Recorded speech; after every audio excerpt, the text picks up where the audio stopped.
नमस्कार, मार्केट पंचनामा में आप सभी का स्वागत है। मैं हूं सुमित और मंगलवार का दिन भारतीय बाजारों में आज प्रॉफिट टेकिंग का नाम रहा, जहां पर डे लो के आसपास इंडेक्स जाकर कहीं बंद होते हुए दिखाई पड़े।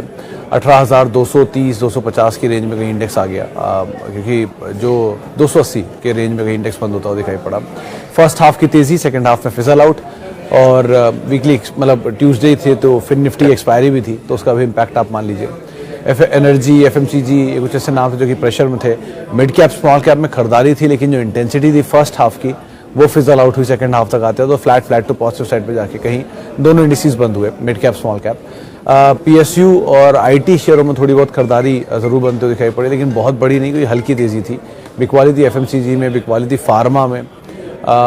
स्टॉक स्पेसिफिक स्टोरीज तो मार्केट में चली रही हैं, तो कुछ नंबर्स, उनका रिएक्शन और नंबर्स का बहुत स्टीप रिएक्शन कुछ स्टॉक्स में देखने को मिला। निफ्टी बैंक, पीएसयू बैंक्स में थोड़ा बहुत मूव था बैंक ऑफ बड़ौदा के नंबर्स के बाद। एसबीआई भी थोड़ा बहुत चलता हुआ दिखाई पड़ा। इसके अलावा नंबर्स के दम पे जो कुछ एस्ट्रल जैसी कंपनियां जिसके अच्छे नंबर आए, 8-9% के आसपास की तेजी वहाँ थी। फर्स्ट हाफ में मन्नापुरम जैसे शेयरों में खरीदारी देखने को मिली, पूरा एनबीएफसी मैक्स फाइनेंशियल जैसे शेयरों में तेजी थी, लेकिन बाद में आते आते वो भी फिजल आउट होते हुए दिखाई पड़ी। लेकिन पीएसयू बैंक तेजी में थे, स्लाइटली आईटी तेजी में था, स्लाइटली मिड कैप तेजी में था, और स्लाइटली स्मॉल कैप जो कि खरीदारी के साथ कामकाज करता हुआ दिखाई पड़ा। लेकिन ब्रॉडर मार्केट्स आज इन टोटल वीक साइड पर है। इंडेक्स के लिए क्रूशियल लेवल 18,180, जिसको आप ध्यान रखिए, वो क्रूशियल लेवल ऊपर 18,400 जहाँ पे यूजुअली सप्लाई आती है, और आज भी वहीं पे सप्लाई आते हुए दिखाई पड़ी। तो 18,180 नीचे और 18,400 ऊपर, जो कि आप ध्यान दे सकते हैं। सवाल जवाब का सिलसिला सीधे शुरू कर लेते हैं और कुछ सवालों को भी शामिल कर लेते हैं। पहला सवाल जो मेरे पास आया है वो है ये रहा। ओके, पहला सवाल, Glenmark Pharma long term and Shyam Metalics. Shyam Metalics तो मैं टिप्पणी नहीं कर पाऊंगा सुनील जी, लेकिन हाँ ग्लेनमार्क फार्मा पे आज ही किसी ने बाय बोला था। पीएल रिसर्च की जो लेडी हमारे साथ दोपहर 12 बजे जुड़ी थी, उन्होंने इस पर बाय बोला था। एक चीज़ है कि 420-430 रुपये था ये स्टॉक एक महीना पहले, 27-28% चल के 600 रुपये देखा था मैंने, 605-610। तो एक तरफा तेज़ी दिखाने के बाद आप ये सवाल पूछ रहे हो, तो इस चीज़ को आप बस ध्यान रखना कि एक तरफा तेज़ी दिखाई है स्टॉक ने, तो थोड़ा अगर कूल ऑफ हो जाए तो ज़्यादा बेटर डील रहेगी आपके लिए आउटराइटली जाने की कंपैरिजन में। दोनों कंपनियां से ठीक कर रही है, लाइफ भी और फार्मा भी, बट अगर आप ग्लेनमार्क फार्मा में जाना चाह रहे हो तो उनका ही मानना है कि 650-660 तक के टारगेट देखने को मिल सकते हैं नियर टर्म में, मीडियम टर्म में। लेकिन जितना नीचे की तरफ आप ले पाओ उतना आपके लिए ज़्यादा लॉजिकल, ज़्यादा बेहतर रहेगा ये कॉल लेना। तो थोड़ा चला है, इसलिए थोड़ा कॉशियसली आप इसमें पोजीशंस को ऐड करने की कोशिश सोचिएगा। टारगेट 650 के उन्होंने दिए थे। Okay, can I average IEX and IRCTC at CMP? Khalid ji, tough है ये सवाल, क्योंकि दोनों में कंसोलिडेशन पीरियड है, और दोनों में कंसोलिडेशन पीरियड के बाद चलना चाहिए। बहुत लंबे समय से कंसोलिडेशन चल रहा है, क्योंकि एक बहुत बड़ा ये तेज़ी दिखाने के बाद टूटे और उसके बाद कंसोलिडेशन चल रहा है। दोनों में आप IRCTC को तो एक बार वो कर सकते हो, IEX को एक बार को अवॉइड भी कर सकते हो, बट मतलब कंसीडरिंग कि मानसून अगर डिले होता है, पावर डिमांड स्पाइक अप होती है, तो पावर डिमांड अगर स्पाइक अप होती है तो प्राइसेस भी स्पाइक अप होंगे, और प्राइसेस अगर स्पाइक करते हैं तो इनके रियलाइजेशन बेटर हो सकते हैं। तो मीडियम टर्म में तो लग रहा है कि दोनों के आउटलुक ठीक है, IRCTC का भी और IEX का भी। बट अगेन एक ही कंडीशंस हैं दोनों में कि बहुत बड़ी इक्विटी डाइल्यूशन हुआ है IEX में, और IRCTC है तो ऊपर एक बार फिर OFS आया था अभी कुछ दिन पहले जब ये चला था, तो दोबारा चलेगा तो फिर OFS ना आ जाए तो ये थोड़ा रहेगा। मतलब इफ़ इन केस आप चाहो तो ये ज़रूर कर सकते हो कि आप IEX और IRCTC में जो आपकी पोजीशन है उनको आप होल्ड करके कुछ नई पोजीशन ले लो जो किसी और स्टॉक में और ज़्यादा बेटर डील पे आपको मिल रही हो, वो भी एक बार को आप कर सकते हो चॉइसेस के हिसाब से। लेकिन तीनों स्टॉक हैं तो आप अकॉर्डिंगली कॉल लो, तर्क आपको दे दिए हैं। Okay, Ipca lab and Jubilant Ingrevia. Kaushik sir, पहले जुबिलेंट इंग्रेविया की बात करता हूँ। इसके नंबर्स आए आज ही, अभी तो मैं पढ़ ही रहा था इसके नंबर। तो देखिए नंबर्स तो वीक है, इसके सीक्वेंशियल बेसिस पे भी नंबर वीक है। 150 करोड़ रुपए के ईबिटा के सामने 100 करोड़ रुपए का ईबिटा आया है, और Q-on-Q बेसिस पे प्रॉफिटेबिलिटी भी हाफ होते हुए दिखाई पड़ी है। सेगमेंटल रेवेन्यू, जो 3 सेगमेंट में कंपनी कामकाज करती है, एनिमल बिजनेस में या बाकी 2 सेगमेंट में, 2 सेगमेंट की परफॉर्मेंस ठीक आई है Q-on-Q बेसिस पे, और एक की वीक रही है। मतलब एबिटा फ्रंट पे तो उनके भी नंबर्स में लॉस आया है प्रॉफिट के कंपैरिजन में, केमिकल डिवीजन में। सो स्लाइटली नंबर वीक हैं क्यू ऑन क्यू बेसिस पर भी और वाई वाई बेसिस पर भी। प्रेजेंटेशन ठीक है, टेक्निकली 370 का स्टॉप, 379 का stop to be very precise आप लेकर बैठे रहो। अगर वो निकल गया, होल्ड कर गया तो ठीक है, क्योंकि आज तो भी रिजल्ट आए हैं, एनालिस्ट कॉल होनी है अभी। एनालिस्ट कॉल के बाद ज़्यादा क्लैरिटी मिल पाएगी कंपनी के चीज़ों को लेकर। अभी रिजल्ट आया थोड़ी देर पहले ही, करीब 2-2:30 बजे, तो बहुत कुछ अभी मतलब इवेल्युएशन हो नहीं पाया, तो wait and watch is the better option. दो प्राइमा फेसी नंबर्स वीक हैं, इसमें कोई डिनाइल नहीं है। क्यू ऑन क्यू बेसिस पे भी, वाई वाई बेसिस पे भी 379 एक क्रूशियल स्टॉप लॉस जिसको आप फॉलो कर सकते हो। ओके, इप्का लैब एंड, अच्छा अब आते हैं, हाँ दूसरा नाम था इप्का लैब का। तो जुबिलेंट के केस में तो ये है। अब इप्का लैब के केस में कंपेरेटिवली बाकी फार्मा के ये फिर भी बेटर पोजीशन सो फार दिखाई पड़ रहा है, बट अगेन रिस्की बेट, क्योंकि थोड़ा चला भी है लोअर लेवल से। सो कॉल इन लाइक आज जो जानकार से हमारी बात हुई तो उनका मानना है कि आप औरोबिंदो फार्मा एक बार को देख सकते हो, इफ़ इन केस आप लॉन्ग जाना चाह रहे हो तो फिर भी फार्मा में तो लुपिन, औरोबिंदो फार्मा। लुपिन के नंबर थोड़े वीक थे इस बार के, लेकिन अदरवाइज औरोबिंदो फार्मा ठीक कंपनी, आप इसमें भी देख सकते हो। और जो टारगेट्स उन्होंने दिए थे शायद 900 रुपये के आसपास के दिए, 700 या 900 रुपये के, वो एक बार मुझे क्रॉस चेक करना पड़ेगा, 12 बजे के आसपास था वो, मैं जानकार, लेकिन वो ज़्यादा बेटर बेट उन्होंने कन्वे की थी फार्मा स्पेस में। बीएससी के डेरिवेटिव में वॉल्यूम कब तक आएगी? मलिक सर कल तो लॉन्च ही हुआ है, तो वॉल्यूम अभी कहाँ से आएगी? और कल मैनेजमेंट से हमारी बात भी हुई थी, उन्होंने भी बात बोला कि अभी वो एस्टिमेट नहीं लगा रहे कितना वॉल्यूम आएगा, बट दे आर एक्सपेक्टिंग कि कुछ वॉल्यूम ज़रूर आएगा।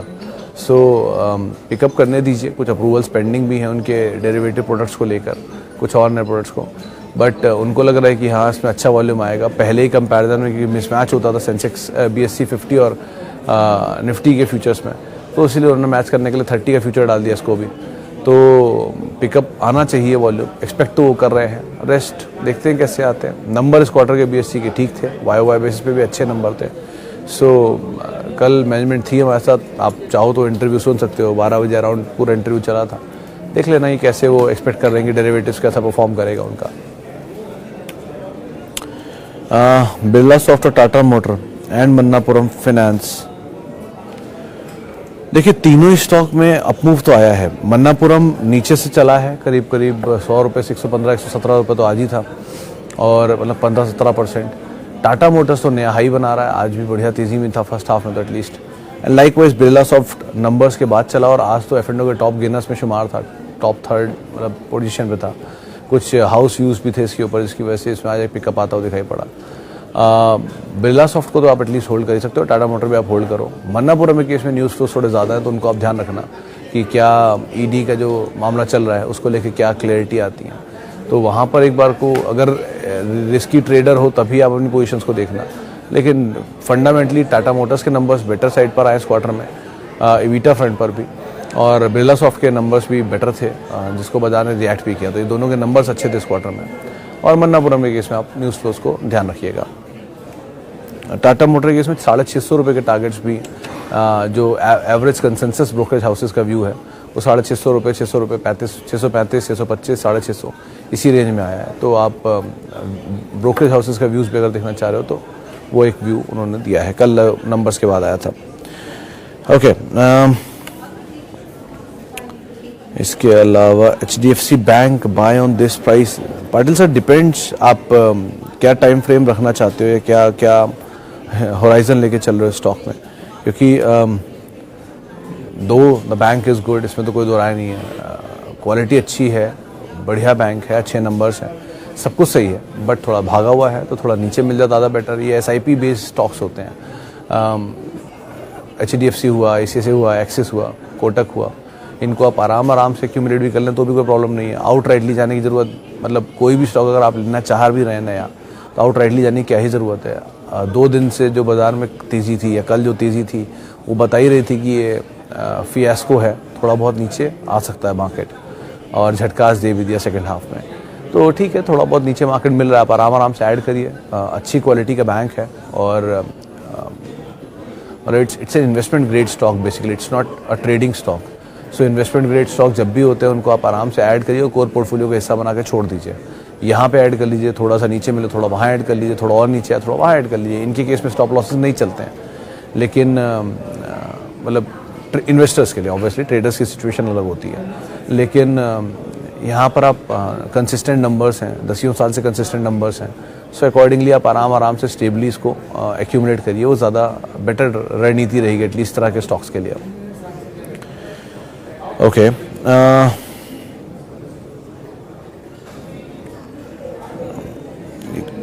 और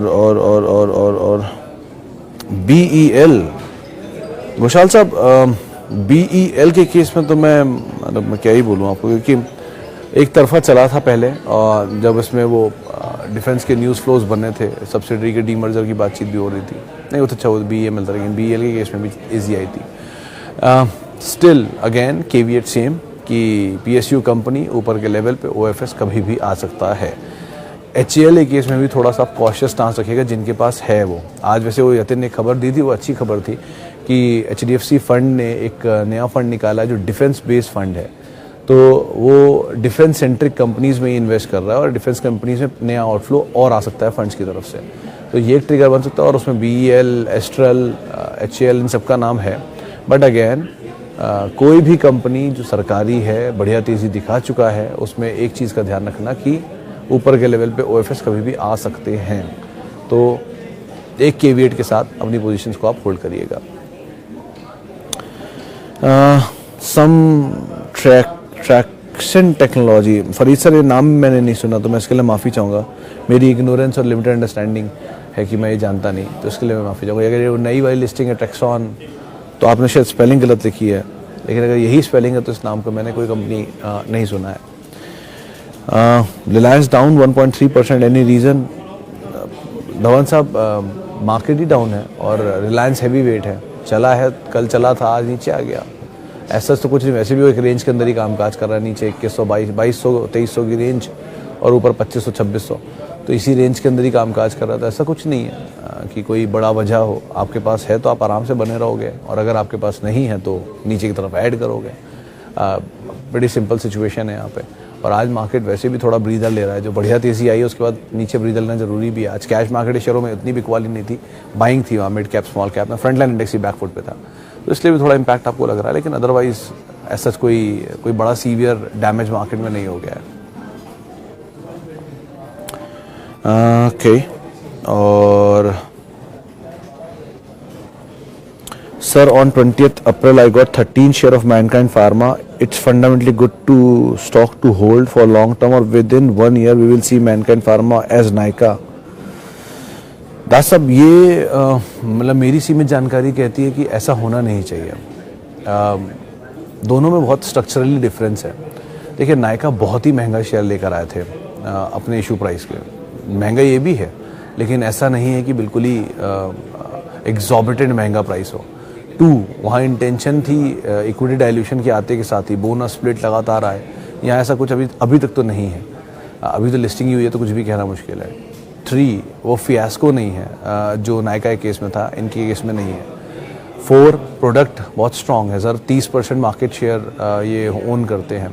इनके 2 प्रोडक्ट कॉन्डम्स में या जो दूसरा प्रोडक्ट है, दोनों को दोनों 70% मार्केट शेयर ओन करते हैं और डोमिनेंट प्लेयर हैं। यहाँ स्टेक सेल हुआ क्योंकि OFS लाना था इन्हें, प्रमोटर को अपना किसी एग्जिस्टिंग इन्वेस्टर को एग्जिट देना था, इसलिए OFS हुआ, तो वो दोनों में कॉमन है, चाहे वहाँ हो या यहाँ हो। लेकिन दोनों का अभी कोई एप्पल टू एप्पल कंपैरिजन नहीं है। 70% डिलीवरी आज भी मैनकाइंड में डिलीवरी उठ रही है, वो कोई शेयर बिक नहीं रहा है, मतलब कोई ऐसा आउटराइटली कैश में ट्रेडिंग नहीं हो रही है, पोजीशंस इन्वेस्टमेंट के तौर पे ही जा रही हैं। लेकिन अगेन ये भी मत सोचिए कि एक तरफा ही चलेगा, क्योंकि नया IPO है तो बहुत कुछ देखना पड़ता है। Best of the best companies को भी एक बार अपने बॉटम्स टेस्ट करने पड़ते हैं, क्योंकि विद टाइम मार्केट के जो हेडविंड्स होते हैं उन्हें झेलने पड़ेंगे, तूफान आएंगे, छपड़े उड़ेंगे उनके भी, तो सबके होते हैं। मतलब हर कंपनी को बुरे दौर देखने पड़ते हैं। बीट जुबिलेंट फूड, वो 800 रुपये के levels pre split pre bonus, beat Nestle 4400 के लेवल्स, वो जब मैगी केस हुआ था, बीट HUL जब वो GSK का केस हुआ था, बीट ITC 200 रुपये कुछ दिन पहले था, टाटा मोटर 60 रुपये। तो ऐसे सब एग्जाम्पल आपको हर कंपनी का एग्जाम्पल मैं दे सकता हूँ। बीट रिलायंस 900 रुपये का लेवल, बीट TCS 700 रुपये का लेवल। तो इन सब ने अपने अपने बुरे बुरे दौर देखे हैं, तो इसको भी देखना पड़ेगा, क्योंकि वो सिचुएशन आएगी ऐसी, कुछ ना कुछ आएगा, नंबर होगा या कोई खबर होगी, अभी बीच में इनकम टैक्स की रेडी खबरें चल रही हैं, सो ये सब रहेंगी चीज़ें। लेकिन नंबर्स पे ही आप स्टिक करिएगा, क्वार्टर ऑन क्वार्टर बेसिस पे नंबर देखते रहिए जो अभी आए नहीं है, तो एक बार नंबर्स आते रहे तो सिचुएशन ज़्यादा क्लियर होती रहेगी, चाहे वो ये हो या नायका हो। ख़राब कोई कंपनी नहीं जिसके नंबर अच्छे हैं, वो कंपनी ठीक है, बस अब नंबर पिकअप करते रहेंगे तो ये कंपनी ठीक रहेगी, तो अकॉर्डिंगली आप यहाँ कॉल लीजिएगा। लेकिन अभी के कंपैरिजन में, अभी के लिए इट्स टू अर्ली टू से, 1 2 दोनों को एप्पल टू एप्पल कंपैरिजन नहीं है, ये ज़्यादा बेटर ग्राउंड्स पे सो फार चल रही है मैनकाइंड, तो अभी के लिए तो एटलीस्ट आप बने ही रही है, वो ज़्यादा बेटर है। बाकी नंबर के अकॉर्डिंग हम देखेंगे। UPL for 5 to 10 year, Ashwin sir कोई भी कंपनी फॉर 5 to 10 ईयर का एक ही फंडा होता है कि उसके क्वार्टरली नंबर बेटर होते रहे, quarter by quarter situation better होती रहे, ईयर बाय ईयर, छमाही बाय छमाही, तो आप उसे होल्ड करिए। अभी के लिए यूपीएल हाँ वेल पोजीशनड है, बेटर प्लेस्ड है। एक फंड मैनेजर से भी हमारी 3 दिन पहले बात हुई थी वीकेंड पे, तो उन्होंने ये बात मेंशन भी की थी कि वो यूपीएल में लॉन्ग जा रहे हैं, बिकॉज ग्लोबल जाइंट है, 200 देशों में है, डेट को रीपे कर रहा है। क्राइसिस रहता है वो छोटा मोटा इसका, मानसून डिले का या किसी एक फसल ख़राब होने का, तो क्योंकि 200 देशों में तो ये तो इशू रहेगा ही हमेशा ही, but company knows it well, वो अपने आप मैनेज कर लेगी। पुराना ग्रुप है, पुरानी कंपनी है, आप आराम से इसके अंदर पोजीशन को बना सकते हो, बने रह सकते हो, बट 5 साल 10 साल या 15 साल या 20 साल, वो जितने भी साल होंगे वो सब क्वार्टर बाय क्वार्टर बेसिस के नंबर पे देख के ही तय होगा, तो उसके हिसाब से आपको यहाँ कॉल लेना होगा। First source solution, Dhawan sir ये ग्रुप तो चल नहीं रहा है, गोयनका ग्रुप की कंपनी है, and all the companies group की जितने पीयर भी है ना वो भी चल नहीं रहे हैं, बट अगेन क्योंकि मिड कैप आईटी के नंबर अच्छे आए हैं, जेंसार के नंबर बहुत अच्छे आए हैं, बिरला सॉफ्ट के नंबर अच्छे आए हैं, इंटेलेक्ट के नंबर अच्छे आए हैं, तो अगर फर्स्ट सोर्स के नंबर ने भी सपोर्ट कर दिया तो शायद चल जाना चाहिए। तो आप बने तो रहो, क्योंकि आईटी में अब खोने के लिए बहुत कुछ है नहीं, ऑलरेडी बहुत बिकवाली दिखा चुका है। एक आधी आईटी कंपनियां जिनमें खोने के लिए थोड़ा बहुत है, वो L&T इन्फोटेक, माइंडट्री जैसी कंपनियां या फिर हैप्पीएस्ट माइंड जैसी कंपनियां, जो कि अभी भी वैल्यूएशन महंगे पर है, वो थोड़ा बहुत करेक्ट हो सकते हैं, बट इनमें तो कुछ नहीं है खोने के लिए, तो आप आराम से बने रहो। डिविडेंड भी देती है कंपनी, और यील्ड भी एक टाइम पे 6% पहुंच गई थी इसकी, तो आप आराम से इसमें बने रहो, ज़्यादा इशू आएगा नहीं। DLF और गोदरेज प्रॉपर्टी दोनों में किस में एवरेज करूं? Both 30% up. चिराग सर अगर अप है तो एवरेज क्यों कर रहे हो? मतलब चलते हुए शेयर को कौन एवरेज करता है? अगर आप ट्रेडर हो तो आपने मोमेंटम कैप्चर कर लिया, अगर आप इन्वेस्टर हो तो बने रहो उसी पोजीशन में, नया कुछ ढूंढ लो। नया कुछ ढूंढना चाह रहे हो रियल एस्टेट में तो आप Prestige is a good company, Phoenix ठीक ठाक नाम है, इवन ओबरॉय अच्छी कंपनी है, आप इनको देख सकते हो, लेकिन आउटराइटली ऊपर जाके एवरेज मत करो, उससे आपका एवरेज खराब होगा और जो रियलाइजेशन आप पा रहे हो वो भी नहीं पाओगे ज़्यादा क्वांटिटी इकट्ठी करने के चक्कर में। ऐसा नहीं होगा कि DLF चलता ही रहेगा, फिर आपका एवरेज क्या होगा?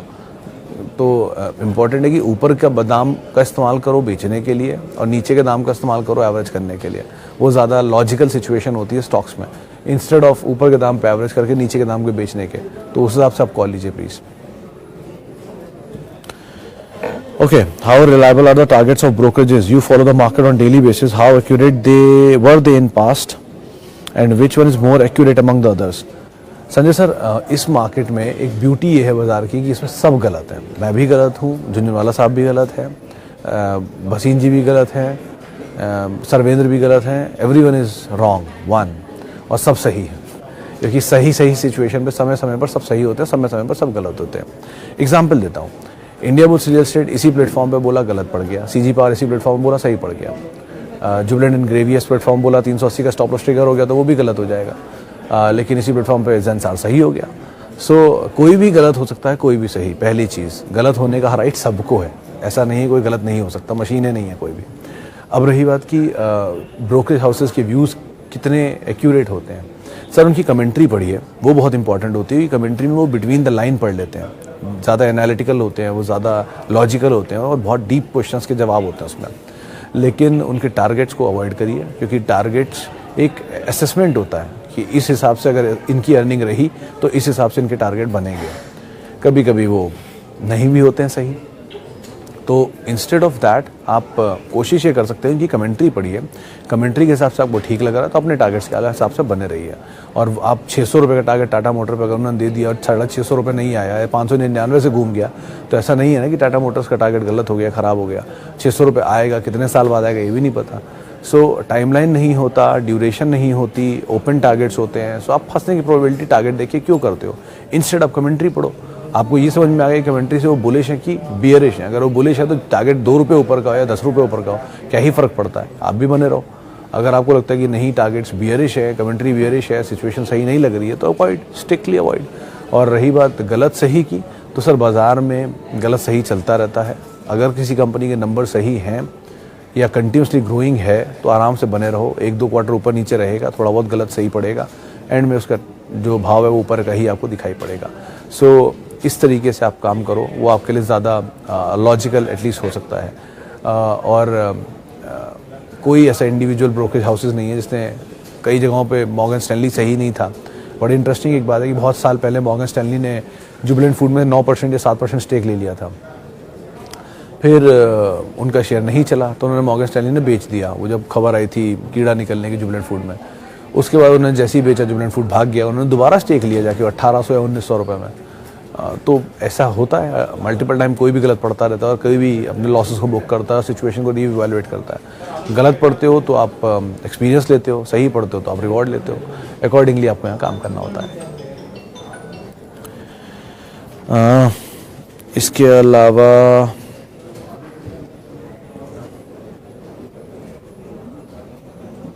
पुनीत जी, जुबिलेंट इंक्रीविया केस में एक ही चीज़ क्लियर है, 379 का एक स्टॉप लॉस और आप लॉन्ग, यही आपके लिए एक रणनीति मैंने पहले दिन से बोली और आज भी बोल रहा हूँ। क्योंकि 379 इसलिए कि वैसे तो इसका 350 का लो है, 380 के आसपास सपोर्ट है, मैं 379 से बोल रहा हूँ कि 1 रुपया 2 रुपये और चलिए आप बफर डाल दीजिए उसमें, वो एक सपोर्ट, वो स्टॉप लेके आप जा सकते हो। नंबर वीक है, फिर बोल रहा हूँ आज नंबर वीक आए हैं। प्रेजेंटेशन में कमेंट्री भी ठीक ठाक है, कोई बहुत बुलिश नहीं है। आज एनालिस्ट मीट होगी शाम को, क्लियर हो जाएगा उसके बाद नंबर कैसे हैं। लेकिन अगर नंबर वीक, क्योंकि लास्ट आवर था, अनवाइंडिंग हुई है शेयर में, 2-3 चीज़ें बहुत क्रूशियल स्टॉक के साथ पहले से ही चल रही हैं। एक, प्रमोटर स्टेक बढ़ा रहा है, आप क्वार्टर बाय क्वार्टर देखेंगे पिछले 10 क्वार्टर से प्रमोटर स्टेक बढ़ा रहा है, और प्रमोटर का स्टेक बढ़ा रहा है तो स्टेक घटा कौन रहा है या बेचा किसने माल। 20 के मल्टीपल में स्टॉक कामकाज कर रहा है, 790 का हाई है, 400 रुपये में मिल रहा है, तो ऑलरेडी बहुत बुरी चीज़ें डिस्काउंट कर ही चुका है। प्रॉफिट मेकिंग कंपनी है, लॉस मेकिंग नहीं है। 2.5 रुपये डिविडेंड दे रही है, तो कंपनी वैसे में कोई खराबी नहीं है, बट एक क्वार्टर के नंबर पे आप घबरा जाओगे। 379 का स्टॉप लॉस आपको उसको बचाने के लिए, आप उसको देखकर कॉल ले सकते हो। चलिए, अब इतने सवालों में शामिल करूंगा, माफ़ी उन सभी लोगों से जिनसे बातचीत नहीं हो